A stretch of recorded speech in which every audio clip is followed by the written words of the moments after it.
नमस्कार। आज़ादी का अमृत महोत्सव भारत के महान स्वतंत्रता सेनानियों की संक्षिप्त जीवनियाँ। महाराष्ट्र राज्य शिक्षक महामंडल और सातारा जिला हिंदी अध्यापक मंडल के संयुक्त तत्वावधान में चली इस प्रेरक और ज्ञानवर्धक श्रृंखला में मैं सौ उज्ज्वला जनार्दन मोरे विठामाता विद्यालय कराड़ आपका स्वागत करती हूँ। हमारे पितामह श्रीमान ताका सूर्यवंशी सर जी के मार्गदर्शन में चली इस श्रृंखला में आपका तहे दिल से स्वागत है। आज इसकी 40वीं कड़ी में हम क्रांतिकारी महावीर सिंह राठौड़ जी के बारे में जानेंगे। सिर्फ कलम से क्रांति लाई नहीं जाती, बिना शहीद हुए आज़ादी पाई नहीं जाती। चलना पड़ता है कफन बांधकर सिर पर, सिर्फ बोलकर देशभक्ति दिखाई नहीं जाती। क्रांतिकारी महावीर सिंह राठौड़ भारतीय स्वतंत्रता संग्राम के महान क्रांतिकारी और भगत सिंह जी के प्रिय साथी थे। हिंदुस्तान सोशलिस्ट रिपब्लिकन एसोसिएशन के वे सक्रिय सदस्य थे।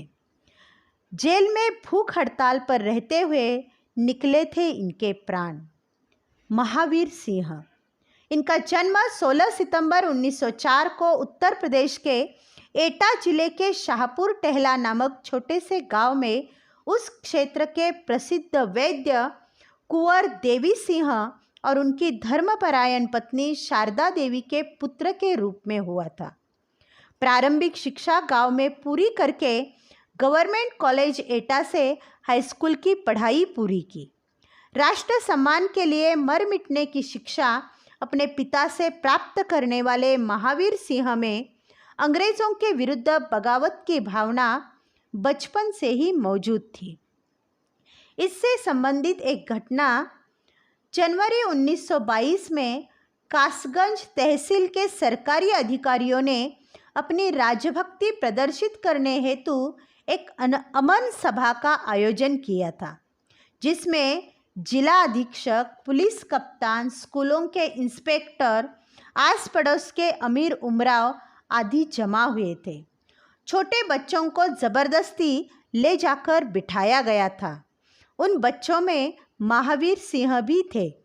सभी अंग्रेज़ी हुकूमत की तारीफ में लंबे लंबे भाषण दे रहे थे। ऐसे में बच्चों में से किसी ने ज़ोर से नारा लगाया, महात्मा गांधी की जय। बाकी बच्चों ने भी ऊंचे कंठ से इसका समर्थन किया और पूरा वातावरण इस नारे से गूंज उठा। देखते देखते पूरी सभा नारों से गूंज उठी।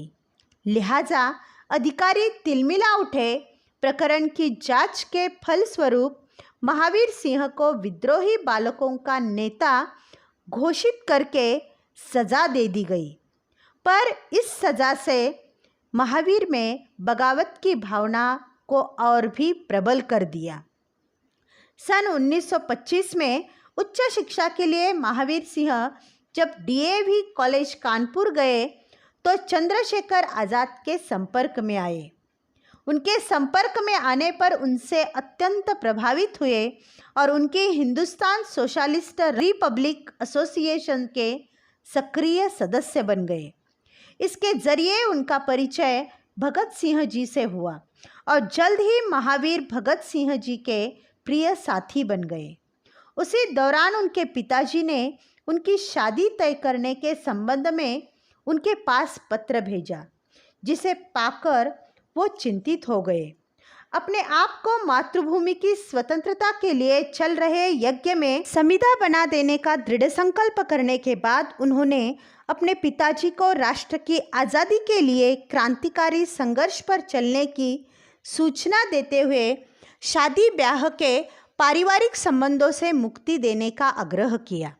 चंद दिनों बाद पिता का उत्तर आया, जिसमें लिखा था, मुझे यह जानकर बड़ी खुशी हुई कि तुमने अपना जीवन देश के काम में लगाने का निश्चय किया है। मैं तो समझा था कि हमारे वंश में पूर्वजों का रक्त अब रहा ही नहीं और हमने दिल से परतंत्रता को स्वीकार कर ली है। पर आज तुम्हारा पत्र पाकर मैं अपने को बड़ा भाग्यशाली समझ रहा हूँ। शादी की बात जहाँ चल रही है, उन्हें यथायोग्य उत्तर भेज दिया है। तुम पूर्णतः निश्चिंत रहो। मैं कभी भी कोई ऐसा काम नहीं करूँगा जो देश सेवा के तुम्हारे मार्ग में बाधक बने। देश की सेवा का जो मार्ग तुमने चुना है वह बड़ी तपस्या का और बड़ा कठिन मार्ग है, लेकिन जब तुम उस पर चल ही पड़े हो तो कभी पीछे न मुड़ना, साथियों को धोखा मत देना और अपने इस बूढ़े पिता के नाम का ख्याल रखना। तुम जहाँ भी रहोगे मेरा आशीर्वाद हमेशा तुम्हारे साथ है। तुम्हारा पिता देवी सिंह। क्रांतिकारी गतिविधियों में स्वयं को पूरी तरह समर्पित करने के बाद महावीर सिंह ने कई अभियानों में सक्रिय भूमिका निभाई और वह दल के मुख्य सदस्यों में गिने जाने लगे।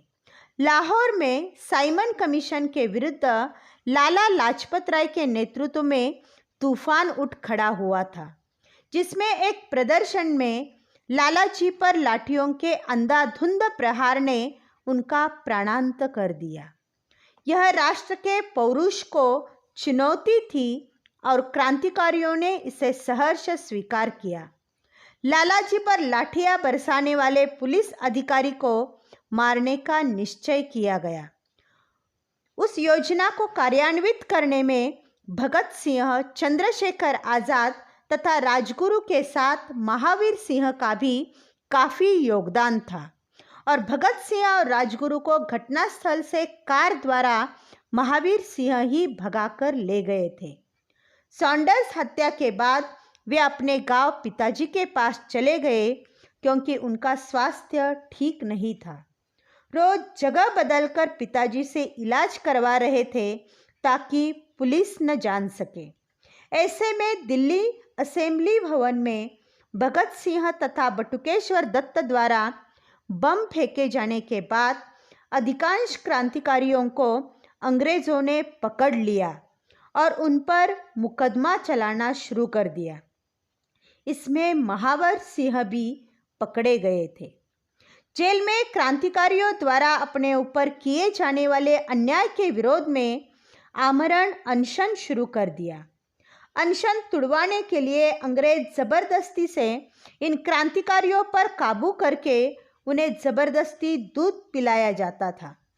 63 दिनों के अनशन में एक दिन भी ऐसा नहीं गया जिस दिन महावीर सिंह को काबू करने में आधे घंटे से कम समय लगा हो। महावीर सिंह और साथियों ने एक बयान में कहा था कि वे शत्रु की इस अदालत को मान्यता देने और उनकी कार्यवाही में भाग लेने से इनकार करते हैं। अनशन के दिन बीतते जा रहे थे। 17 मई 1933 की शाम थी जब आधे घंटे की कुश्ती के बाद 10-12 व्यक्तियों ने मिलकर महावीर को जमीन पर लिटाकर एक नली उनके नाक में डालकर दूध डालना शुरू कर दिया। उन लोगों ने यह भी नहीं देखा कि नली फेफड़ों में गई है या पेट में। सारा दूध फेफड़ों में भर गया और वे मछली की तरह छटपटाने लगे। उन्हें उसी हालत में छोड़कर वे सभी वहाँ से चले गए। महावीर की तबीयत बिगड़ती चली गई।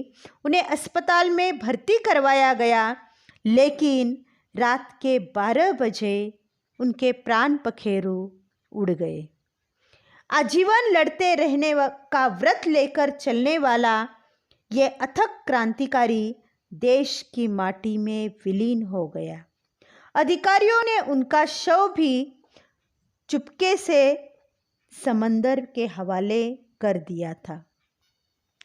आज जिस आज़ादी का उपभोग हम कर रहे हैं, उसकी भव्य इमारत की बुनियाद डालने में महावीर सिंह जैसे कितने क्रांतिकारियों ने अपना रक्त और मांस गला दिया है। ऐसे महान क्रांतिकारियों का देश हमेशा ऋणी रहेगा। महान क्रांतिकारी महावीर सिंह को हमारे कोटि कोटि प्रणाम। जय हिंद।